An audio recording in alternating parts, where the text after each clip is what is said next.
예, 안녕하십니까. 한올농원의 전상배입니다.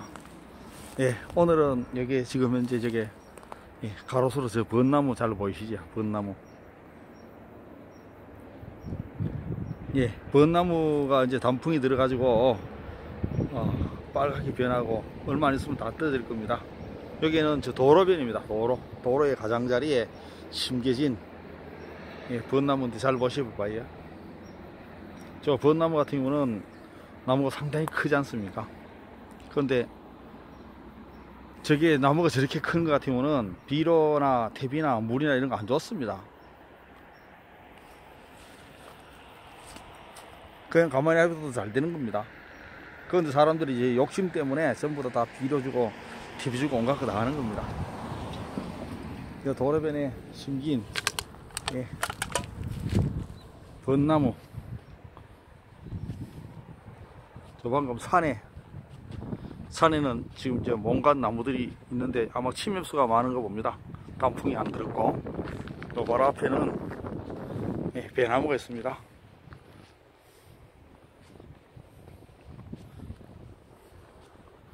여기에 심겨진 벚나무 보고 농사 짓는 방법을 설명드리도록 하겠습니다. 나무가 잘 자라려 그러면 양분도 있어야 되겠지만 그보다 더 중요한 것은 토양 수분입니다.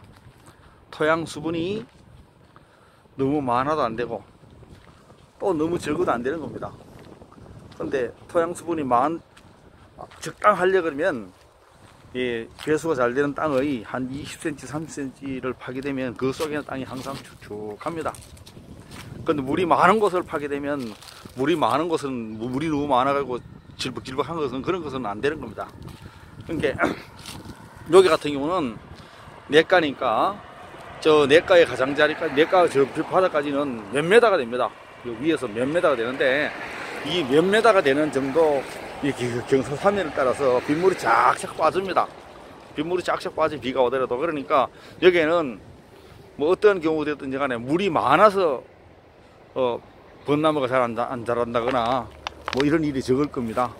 그런데 이렇게 비가 많이 와도 물이 잘 빠지니까 큰 문제가 없고, 또 비가 안 와도 큰 문제가 없는 같은 경우는 요 밖에 보시게 되면 여기는 아스팔트입니다. 도로변입니다. 도로변이 두둑을 크게 만든 겁니다. 두둑을 크게 만드는 데다가 이 나무 주변을 전부 다 한쪽 면은 아스팔트로 덮었으니까 아스팔트가 멀칭이 된 거니까 토양 수분이 비가 와도 빗물이 거의 안 들어가고, 또 비가 안 와도 토양 수분을 날아가는 것을 땅에서 날아가는 것을 막아줬기 때문에 항상 축축한 상태로 오랫동안 유지되기 때문에 이 벚나무가 비료나 퇴비를 전혀 주지 않았음에도 불구하고 잘 자라는 겁니다.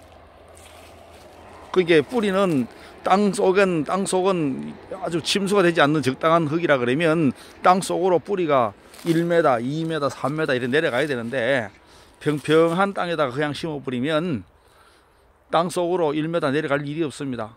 그리고 집 표면에다가 전부 다 비료나 퇴비를 주기 때문에, 물도 주기 때문에 거의 대부분 땅 속으로 안 들어가고 더 집 표면 근처에 있습니다. 그 집 표면 근처에 뿌리가 있는 데다가 토양 수분은 자꾸 날아가니까 땅 속으로는 뿌리가 많이 없고 하기 때문에 건조해지는 겁니다. 그러니까 사과나무, 배나무, 일반 과일나무를 기르면서 뭐 수분도 공급해주고 양분도 주고 그러는데, 이렇게 이 방금 보시는 이 벚나무는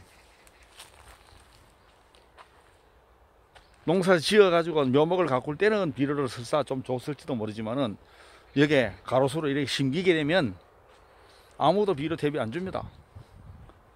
비료 퇴비 안 줘도 잘 자라는데, 이거는 사과나 배나 복숭아가 아니기 때문에 뭐 늦게 자라도 괜찮고 늦게 자라도 괜찮으니까 비료 안 줘도 괜찮다 그러는데, 빨리 자란다고 사과나무가 일반 과일나무를 심어서 빨리 자란다고 더 좋아서 빨리 자라가지고 잘 되는 것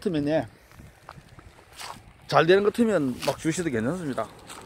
잘 된다고 빨리 자란다고 좋은 게 아니란 얘기입니다. 적당하게 자라서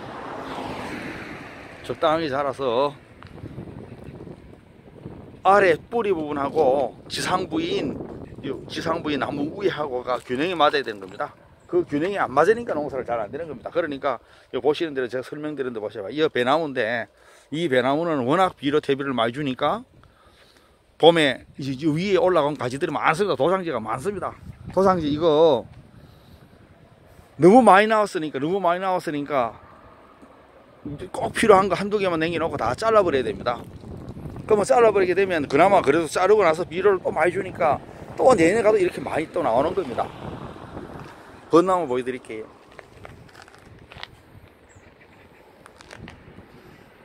저 벚나무 저런 것들은 나무를 거의 안 자르고 비료 퇴비도 안 주니까 도장제가 안 나옵니다. 도장제가 안 나오니까 나무를 자를 이유가 없습니다. 물론 저게 이제 열매를 수확하는 나무 같은 경우를 하면 너무 복잡한 것은 나무가 너무 위로 컸으니까 수확하기 곤란하니까 잘 못된 겁니다. 너무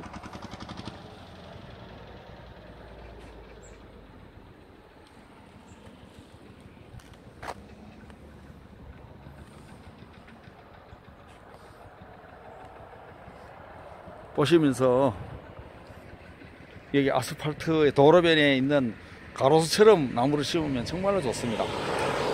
그렇게 하면 가꾸면 뭐든지 농사를 다 잘 질 수 있습니다. 여기는 도로가 돼가지고 뭐 차도 다니고 뭐 사람도 자전거도 다니고 그렇습니다. 요 벚나무 이런 나무를 보시면서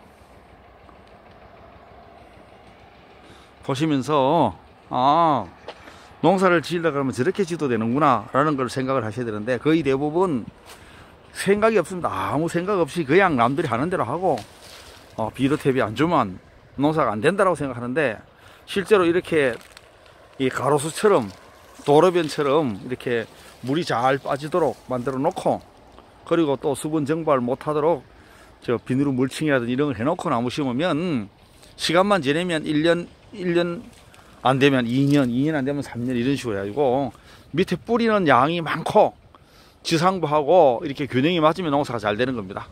근데 거의 대부분 비료 퇴비를 많이 주니까 뿌리는 무실하고 지상부는 무성해지니까 매년 그것을 해결하기 위해서 맨날 매년 자르는 겁니다. 그렇게 자르기만 자르면 많이 자를수록 농사가 잘 안 되는 겁니다. 안 자르면 하나도 안 자를수록 좋을 수도 있지만은 자른다 하더라도 어느 정도만 잘라주고 나머지는 가능하면 안 자르주는 게 좋습니다.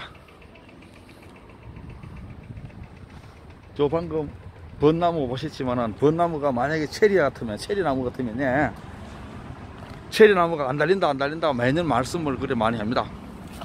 근데 그것을 왜 안 달리는가 하면 결실할 수 있는 가지를 충분히 만들어야 됩니다. 결실할 수 있는 가지를 만들어야 돼요. 근데 결실할 수 있는 가지를 충분히 만들어 놓고 햇빛 잘 들어가게 만들어 놓고 가만히 내비두면 제대로 잘 달립니다. 그런데 나무는 아주 가까이 총총 심어 놓고 열매도 제대로 본격적으로 달리기도 전에 나무를 막 자르니까 계속 도장지가 많이 나서 안 되는 겁니다. 가만히 벚나무처럼 가만히 내비두면 잘 되는 겁니다. 대신에 체리나무 같은 경우라 하면 벚나무처럼 저래 기르면 체리를 수확을 못하니까 수확할 수 있게끔 가지를 잘 만들어서 저 위로 올라가서 저렇게 올라가지 않도록 하고 가지를 잘 만들어서 수확할 수 있게끔 잘 만들어 놓고 비료 퇴비 안 주고 가지만 잘 만들어서 만들어 놓고 골고루 우산살처럼 만들어 놓으면 농사가 잘 되는 겁니다. 제가 오늘 말씀드린 말씀드린 것은 어떤 나무에도 적용되는 겁니다. 어떤 나무에도. 대신에 전부 다 이렇게 가능한 나무들은 가능하면 열매를 수확하는 놈들은 비료, 퇴비, 물, 영양제 뭐 이런 거 아무것도 안 주셔도 잘 되는 겁니다. 예, 저들 한울농원에서 매번 한울 봉오리 농법 뭐 농사의 기본은 이렇게 토양 수분이 가장 중요하다. 이렇게 또 그리고 햇빛을 많이 받도록 해야 됩니다. 가지에. 예, 오늘은 이 낙엽이 다 지기 전에 본 벚나무 보고 농사 짓는 방법을 말씀드렸습니다. 한울농원의 천상배였습니다.